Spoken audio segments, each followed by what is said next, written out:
નમસ્કાર મિત્રો.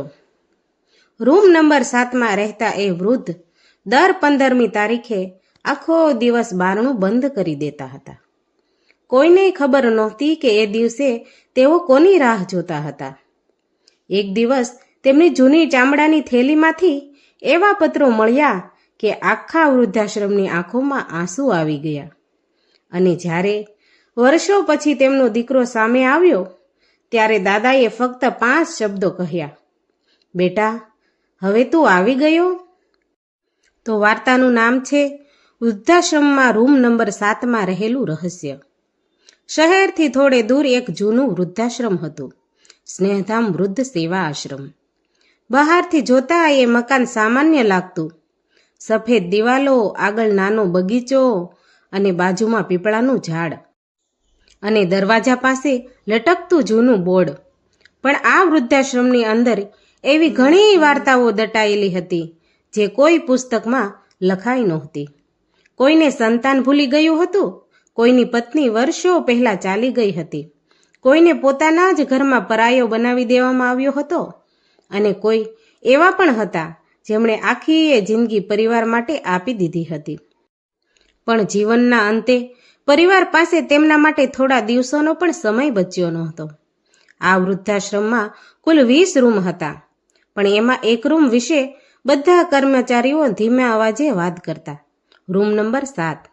એ રૂમમાં છેલ્લા 7 વર્ષથી એક જ વૃદ્ધ રહેતા હતા. તેમનું નામ હતું દયાશંકરભાઈ. ઉંમર 72 વર્ષની. સફેદ ધોતી કુર્તા, પાતળું શરીર, માથે થોડા જ વાળ, આંખો પર જાડા કાચના ચશ્મા અને હાથમાં હંમેશા એક જૂની ચામડાની થેલી રહેતી. દયાશંકરભાઈ બહુ ઓછું બોલતા. સવારે 5 વાગ્યે ઉઠતા, બારી ખોલતા, બહાર પીપળાના ઝાડને જોતા, પછી એક જૂની ડાયરી કાઢીને કંઈક લખતા અને દરરોજ સાંજે બરાબર 7 વાગ્યે રૂમનું બારણું બંધ કરી દેતા. કોઈને અંદર આવવા દેતા નહીં. સૌથી અજીબ વાત એ હતી કે દર મહિનાની 15મી તારીખે તેઓ આખો દિવસ રૂમમાં એકલા રહેતા.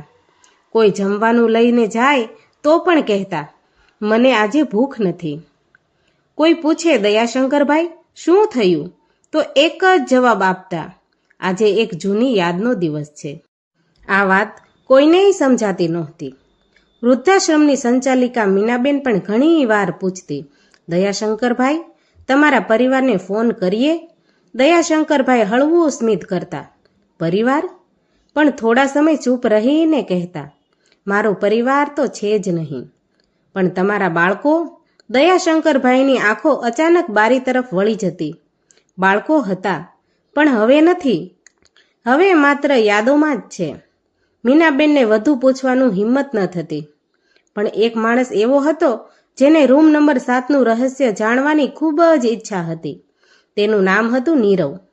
નીરવ 26 વર્ષનો હતો અને વૃદ્ધાશ્રમમાં છેલ્લા 2 વર્ષથી સેવા કરતો હતો.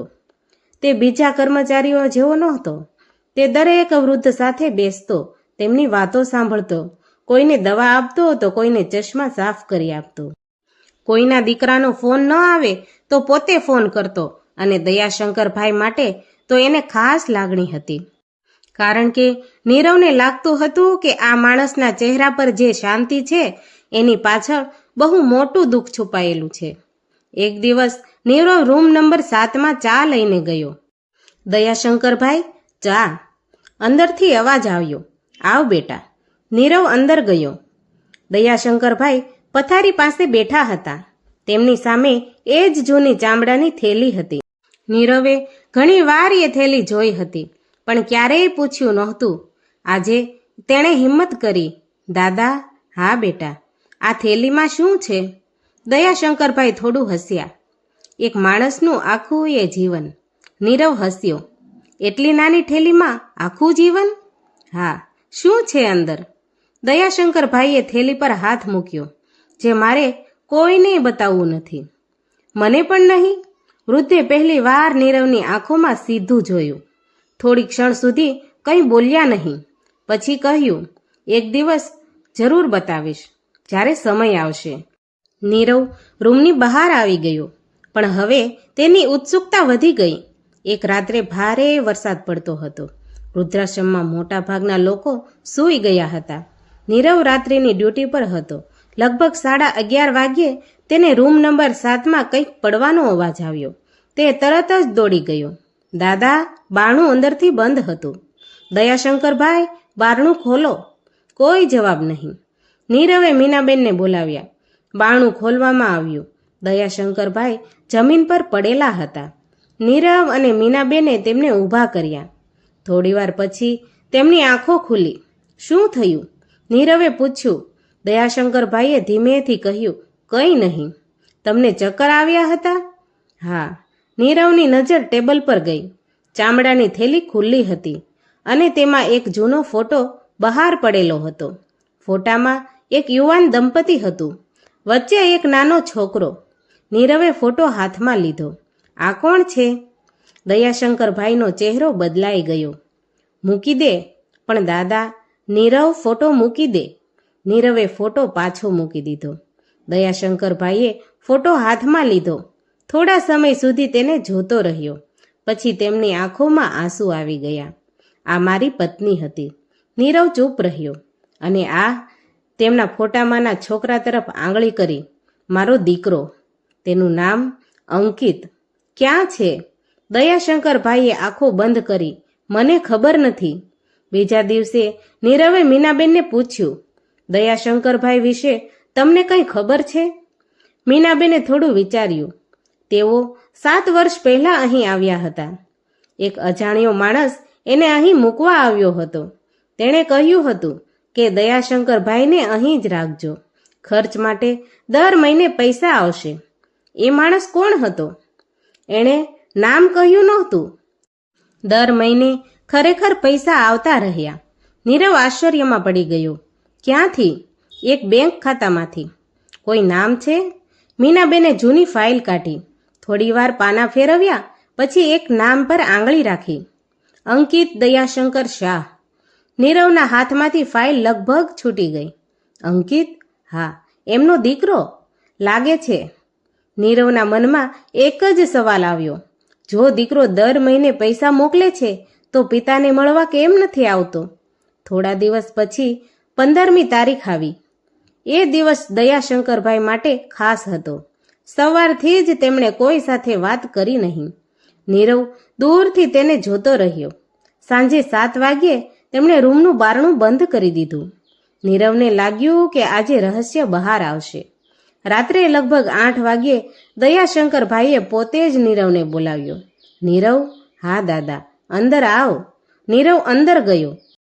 દયાશંકરભાઈ પથારી પર બેઠા હતા. ચામડાની થેલી તેમની સામે હતી. તેમણે થેલી ખોલીને એમાં એક જૂનું ઘડિયાળ, 3 તસવીરો, એક નાનું રમકડું અને લગભગ 50 જેટલા પત્રો. નીરવ ચોંકી ગયો. આ બધા પત્રો છે? હા. કોના? દયાશંકરભાઈએ એક પત્ર હાથમાં લીધો.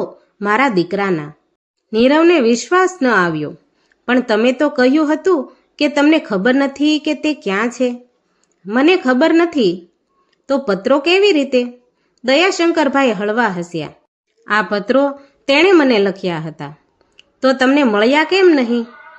વૃદ્ધે માથું નીચે કર્યું. કારણ કે મેં તેને જવાબ આપ્યો નહોતો. કેમ?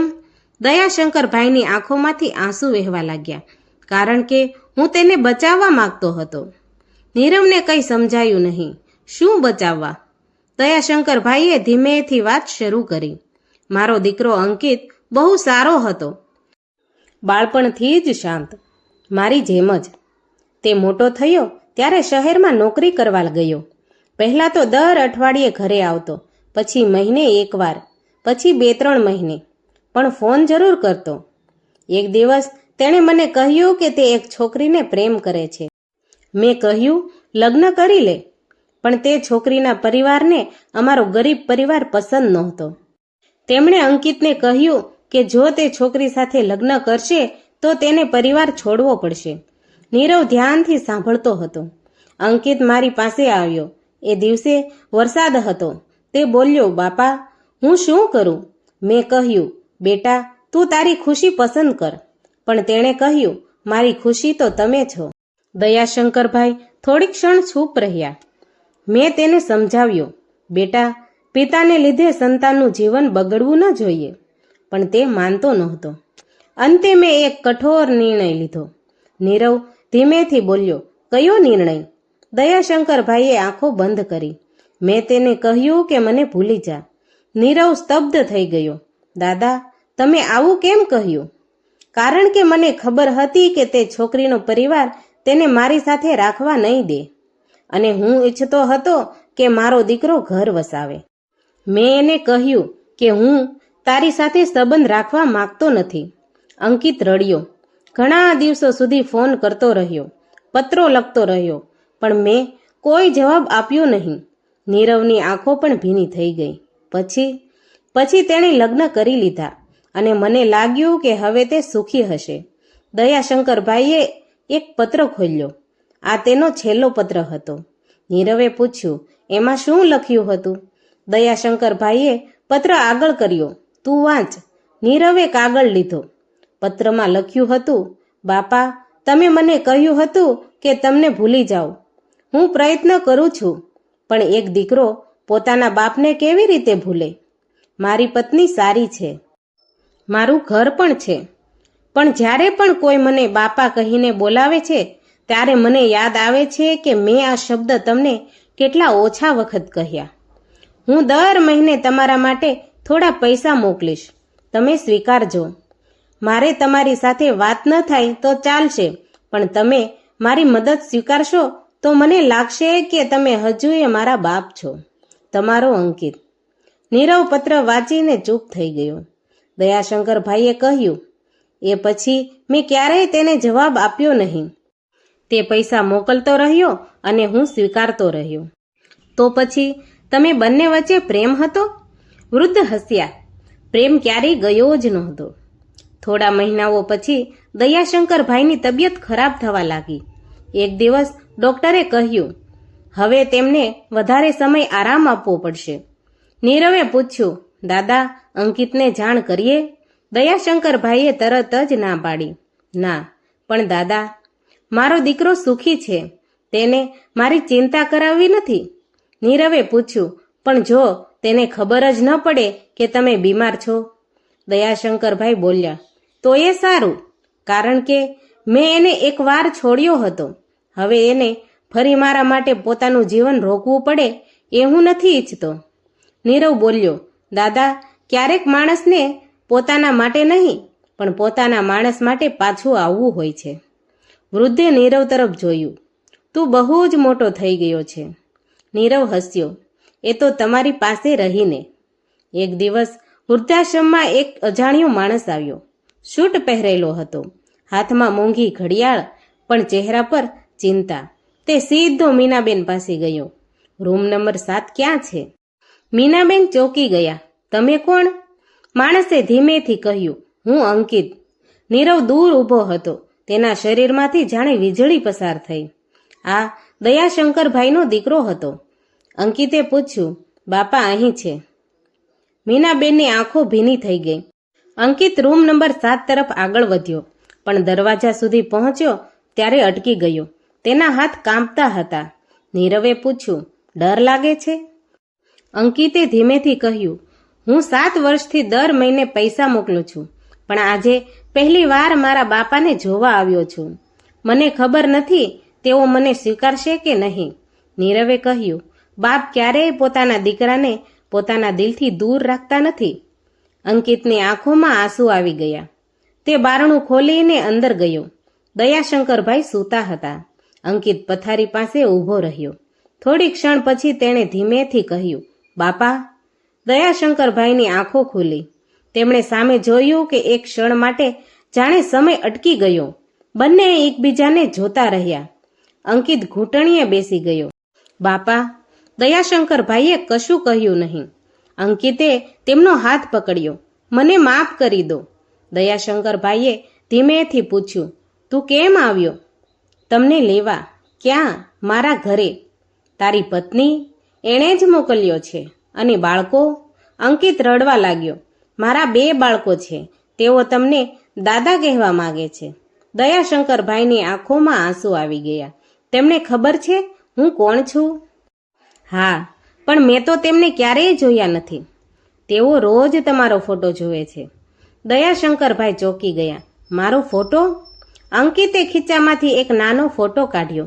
તેમાં 2 બાળકો હતા અને તેમની પાછળ દયાશંકરભાઈનો જૂનો ફોટો હતો. હું તેમને કહેતો હતો કે મારા પિતા બહુ સારા માણસ છે. દયાશંકરભાઈ રડી પડ્યા.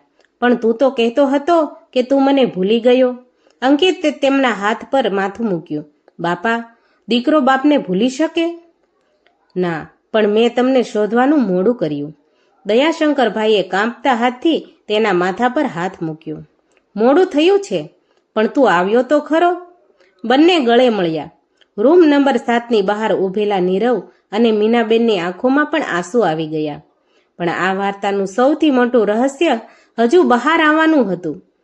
તે રાત્રે અંકિતે પોતાના પિતાની જૂની ચામડાની થેલી જોઈ. બાપા, આ હજુ તમારી પાસે છે? હા, મને આપશો? દયાશંકરભાઈએ થેલી તેની તરફ ધરી. અંકિતે અંદર જોયું. પત્રો જોઈને તે ચોંકી ગયો. આ બધા મારા પત્રો? હા, પણ તમે તો ક્યારેય ખોલ્યા જ નહીં. દયાશંકરભાઈ હસ્યા. મેં દરેક પત્ર વાંચ્યો છે. અંકિતની આંખોમાંથી આંસુ નીકળી ગયા. પણ તમે જવાબ કેમ ન આપ્યો? દયાશંકરભાઈએ ધીમેથી કહ્યું. કારણ કે જો હું એક વાર પણ જવાબ આપત ને તો તું પાછો આવી જાત, અને હું ઈચ્છતો હતો કે તું તારા પરિવાર સાથે ખુશ રહે. અંકિતે કહ્યું. બાપા, તમે મને ખુશ રાખવા માટે મને જ તમારાથી દૂર કરી દીધો. દયાશંકરભાઈએ કંઈ જવાબ ન આપ્યો. અંકિતે એક પત્ર હાથમાં લીધો. તે પત્ર પર તારીખ હતી 15 ઓગસ્ટ, 7 વર્ષ પહેલા. આ દિવસે તમે વૃદ્ધાશ્રમમાં આવ્યા હતા અને ત્યારથી દર 15મી તારીખે તમે આખો દિવસ એકલા કેમ રહો છો? દયાશંકરભાઈએ બારી બહાર જોયું. કારણ કે એ દિવસે મેં તને છેલ્લી વાર જોયો હતો. અંકિતે આંખો બંધ કરી. તું મને અહીં મૂકી ગયો ત્યારે કારમાં બેસીને જતો હતો. હું બારીમાંથી તને જોતો હતો. તમને ખબર નહોતી કે હું તને જોઈ રહ્યો છું. તે કાર રોકી હતી પણ પાછો આવ્યો નહીં. અંકિત રડવા લાગ્યો. હું આવવા માંગતો હતો પણ મને શરમ આવી. મને લાગ્યું કે તમે મને ક્યારેય માફ નહીં કરો. દયાશંકરભાઈએ કહ્યું. બાપને માફ કરવા માટે ક્યારેય કારણ જોઈએ નહીં. સવાર થઈ. અંકિત પોતાના પિતાને ઘરે લઈ જવા તૈયાર થયો. પણ દયાશંકરભાઈએ કહ્યું, મારે થોડું કામ છે. શું? તેમણે ચામડાની થેલીમાંથી એક નાનું કવર કાઢ્યું. આ નીરવને આપજે. નીરવ ચોંક્યો. મને? હા. શું છે? મારા જીવનનો છેલ્લો ભાગ. નીરવે કવર લીધું. અંદર એક કાગળ હતો. તેમાં લખેલું હતું, નીરવ, જો આ પત્ર હાથમાં આવ્યો હોય તો કદાચ હું હવે તારી સામે નહીં હોઉં. તું મને વૃદ્ધ માનતો હતો, પણ તું મને દીકરા જેવો મળ્યો. મારા પોતાના દીકરાને મેં જન્મ આપ્યો હતો, પણ તે મને અંતિમ વર્ષોમાં જીવવાનું કારણ આપ્યું. યાદ રાખજે, વૃદ્ધ માણસને હંમેશા પૈસા નથી જોઈતા. ક્યારેક તેને ફક્ત કોઈ એવો માણસ જોઈએ છે જે 5 મિનિટ તેની પાસે બેસે, તેની જૂની વાતો સાંભળે. એક જ વાત કદાચ તે 10 વાર કહી ચૂક્યો હોય, છતાંય 11મી વાર પણ સાંભળે. કારણ કે વૃદ્ધ માણસ ભૂતકાળમાં જીવે છે અને તેમના ભૂતકાળમાં જ તેની સૌથી મોટી ખુશી હોય છે. જ્યારે તું ક્યારેય વૃદ્ધ થશે ત્યારે કોઈ વૃદ્ધને એકલો ન છોડતો. કારણ કે આજે જે વૃદ્ધ તારી સામે બેઠો છે, કાલે એ તું પણ હોઈ શકે. નીરવ પત્ર વાંચીને રડી પડ્યો. દયાશંકરભાઈએ હસીને કહ્યું, હવે તું રડે છે કેમ? નીરવ બોલ્યો, કારણ કે તમે મને દાદા કરતાં પણ વધારે કંઈક આપી ગયા. શું? સમજ. અંકિત પિતાને ઘરે લઈ ગયો. જતા પહેલા દયાશંકરભાઈએ વૃદ્ધાશ્રમના દરેક વૃદ્ધને મળ્યા. કોઈને ગળે મળ્યા, કોઈના માથે હાથ ફેરવ્યો. પછી રૂમ નંબર 7 તરફ છેલ્લી વાર જોયું. 7 વર્ષ સુધી એ રૂમમાં રહેલા માણસની આંખોમાં આજે અજબની શાંતિ હતી. અંકિતે પૂછ્યું, બાપા ચાલીએ? દયાશંકરભાઈએ કહ્યું, હા. પણ બહાર નીકળતા પહેલા તેઓ પાછા વળ્યા. રૂમની દિવાલ પર હાથ ફેરવ્યો અને ધીમેથી બોલ્યા, મારી ઘણી રાતો અહીં ગઈ, પણ આજે પહેલી વાર લાગે છે કે હું ઘરે જઈ રહ્યો છું.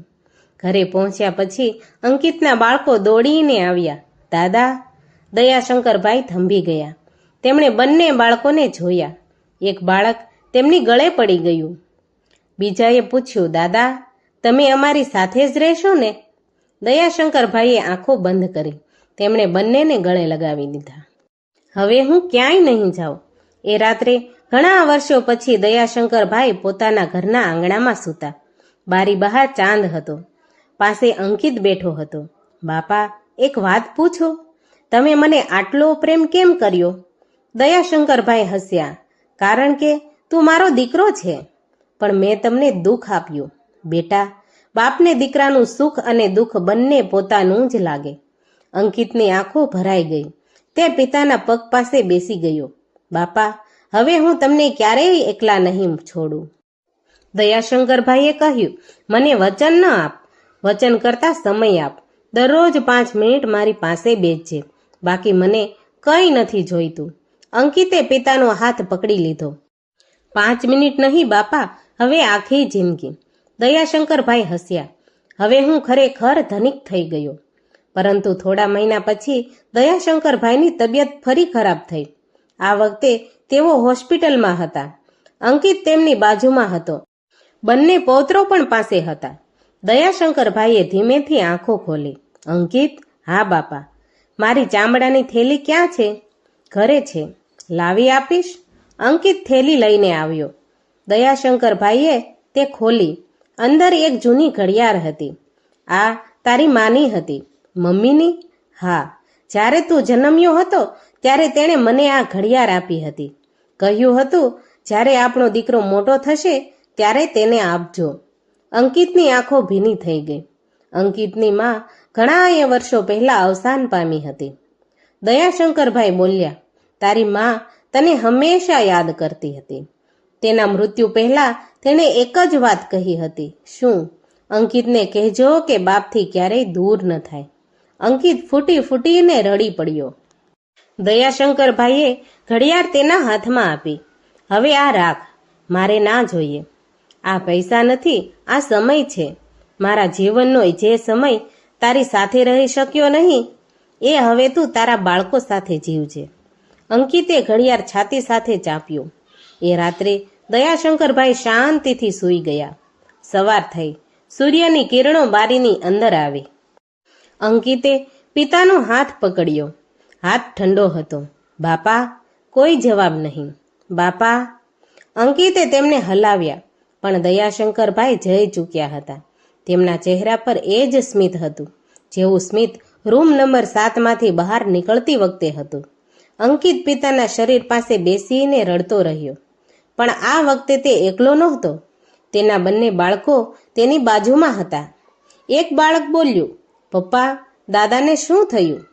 અંકિતે આંસુ લૂછીને કહ્યું, દાદા ભગવાન પાસે ગયા છે. પાછા આવશે? અંકિત પાસે જવાબ નહોતો. તે ફક્ત બંને બાળકોને ગળે લગાવીને બોલ્યો, ના બેટા. પણ હવે આપણે દાદાને ક્યારેય ભૂલવાના નથી. કેટલાક દિવસો પછી અંકિત ફરી વૃદ્ધાશ્રમ ગયો. સીધો રૂમ નંબર 7માં. રૂમ ખાલી હતો. પથારી ખાલી, ખુરશી ખાલી, બારી ખુલ્લી અને ટેબલ પર એક નાની ચિઠ્ઠી હતી, નીરવના નામે. નીરવે ચિઠ્ઠી વાંચી. નીરવ, જો ક્યારેય રૂમ નંબર 7 ખાલી દેખાય તો એને ખાલી ન માનતો. આ રૂમમાં એક વૃદ્ધ રહેતો હતો. તે રાહ જોતો હતો પોતાના દીકરાની. અને એક દિવસ તેનો દીકરો પાછો આવ્યો એટલે રૂમ હવે ખાલી નથી. એમાં એક બાપની રાહ, એક દીકરાનો પસ્તાવો, એક પરિવારનું પ્રેમ અને એક અધૂરી જિંદગીનું પૂર્ણ થવું છે. જ્યારે પણ કોઈ વૃદ્ધને એકલો જોવો તો તેને પૂછજે કે દાદા, આજે કોની રાહ જુઓ છો? કદાચ તેનો જવાબ તારી જિંદગી બદલી નાખશે. નીરવ ચિઠ્ઠી વાંચીને બારી પાસે ઊભો રહ્યો. બહાર પીપળાના પાંદડા પવનમાં હલી રહ્યા હતા. રૂમ નંબર 7ની ખાલી ખુરશી હળવેથી હલી, જાણે કોઈ હજુ પણ તેમાં બેઠું હોય. નીરવે ધીમેથી કહ્યું, દાદા, હવે કોઈ વૃદ્ધને રાહ નહીં જોડાવો. અને એ દિવસથી વૃદ્ધાશ્રમમાં એક નવો નિયમ બન્યો. દર સાંજે 7 વાગ્યે દરેક કર્મચારી કોઈને કોઈ વૃદ્ધની બાજુમાં 5 મિનિટ બેસતો. કોઈ વાત કરતો, કોઈ જૂની યાદ સાંભળતો, કોઈનો હાથ પકડતો. અને રૂમ નંબર 7 તે વર્ષો સુધી ખાલી રાખવામાં આવ્યો. દરવાજા પર એક નાનું બોર્ડ લગાવવામાં આવ્યું. આ રૂમ કોઈ વૃદ્ધનું નથી. આ રૂમ એ દરેક સંતાન માટે છે જેને હજુ પોતાના માતા પિતાને મળવાનો સમય છે. અંતિમ વાત, આપણે જીવનમાં ઘણી વસ્તુઓ માટે સમય કાઢીએ છીએ. પૈસા કમાવવા, ઘર બનાવવા, મોબાઈલ ચલાવવા, મિત્રો સાથે વાતો કરવા, વ્યવસાય વધારવા, પણ ઘણી વાર જે લોકો માટે આ બધું કરીએ છીએ એ જ માતા પિતા માટે 5 મિનિટ કાઢવાનું ભૂલી જઈએ છીએ. યાદ રાખજો, વૃદ્ધ માતા પિતા વારંવાર પૈસા નથી માગતા. તેઓ વારંવાર કંઈ માગતા પણ નથી.